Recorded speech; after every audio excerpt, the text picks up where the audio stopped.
Hi, I'm Rev Myron. I'm a minister through Pathways of Light, and I've been, of course, a student for 40 years.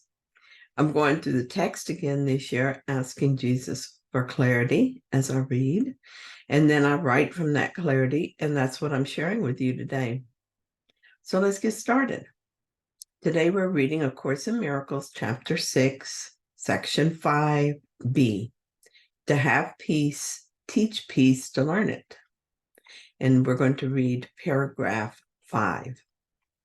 The way out of conflict between two opposing thought systems is clearly to choose one and relinquish the other.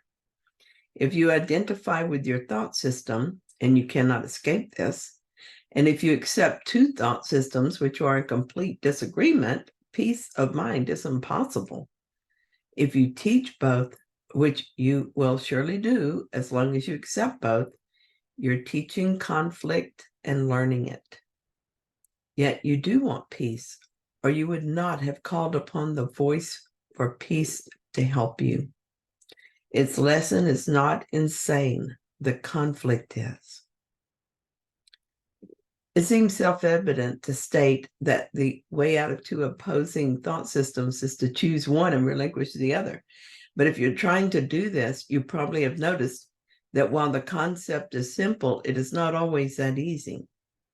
Using the same power of creation that is our inheritance, we have made a complex illusion, and we've done an excellent job of hiding the path out. Knowing the day would come when we were ready to go home, the guide was given us by our Father. It is in our mind, patiently waiting on our call for help. Lesson 22 in the workbook says we can escape from the world we see by giving up attack thoughts. Then it gives us the steps to take us out of the illusion. We have only two things to do: recognize the attack thoughts in our mind and want to let them go. This is something we can all do. It requires only willingness, and our willingness will increase as we use it. The only reason any of us are still in the illusion is because we're conflicted about what we want. We want peace, but at the same time, we want to attack ourselves and others. How can we be at peace if we're at war? Have you ever gone to bed at night feeling disappointed in yourself that you did not remember to do your lesson that day, or that you were harsh with a coworker? That is an attack thought, and you are at war with yourself. Before I became vigilant for these attack thoughts, I often didn't recognize that they were attack thoughts. When I did see an attack thought, I didn't correlate it to the way I felt. For instance, it felt perfectly natural for me to judge myself. If I didn't remember to do my lesson, I never considered my reaction other than judgment and self-condemnation. This behavior caused me to start and stop the lessons many times. I would get to a lesson that I felt resistant to and would forget to do it or would not do it very well. And then I would judge myself for it and would fear I could never do this. And so I thought I was condemned to repeat this life over and over and never get out of it. I was conflicted because I knew I wanted to wake up, but I also wanted to avoid the lessons that scared me. It was a miserable place to be. Truly, it's like a war is being waged in my own mind. The way I handled it was to stop doing the lessons. Then my desire to wake up would kick in and I would start over. No wonder I spent years being depressed. Who wouldn't be under these circumstances? Because I'm ready to wake up, I kept doing the lessons and asking that my mind be healed. At first, the conflict was intense because I wanted to avoid waking up almost as much as I wanted to wake up. However, I would watch my thoughts, and with the little willingness I had, I would ask for healing. As I did this, my willingness grew and my mind became less conflicted. I learned not to judge the thoughts I found there, and that made the process easier.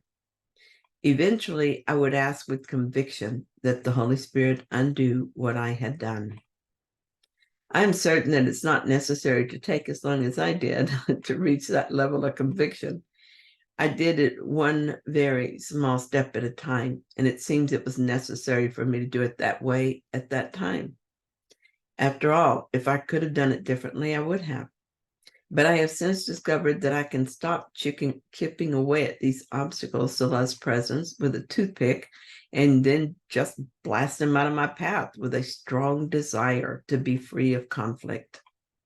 So now I notice attack thoughts based on beliefs such as lack, loss, neediness, fear, guilt, pain, suffering, and death. Instead of asking that my mind be healed of the particular form of that thought, I ask that my mind be healed of the belief driving that thought.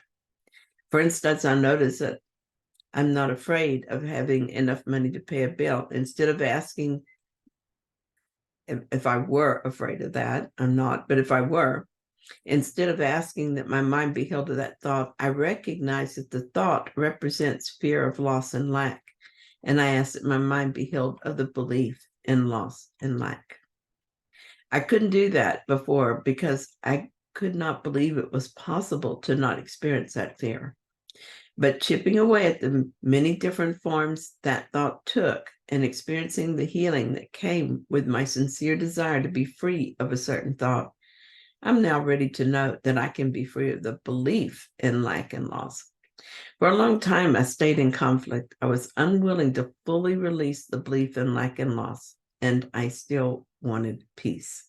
However, I am no longer as conflicted. I had proven to myself over and over that letting go of that belief is an attainable goal. And so my desire for peace became much stronger. Now, when I notice a thought of lack or loss, I'm excited to find it. Because now I know that looking at that thought with the Holy Spirit is my way out. And I know that I want out. I ask that I be healed of the belief in lack and loss and that particular thought. And it's so much easier now to let go.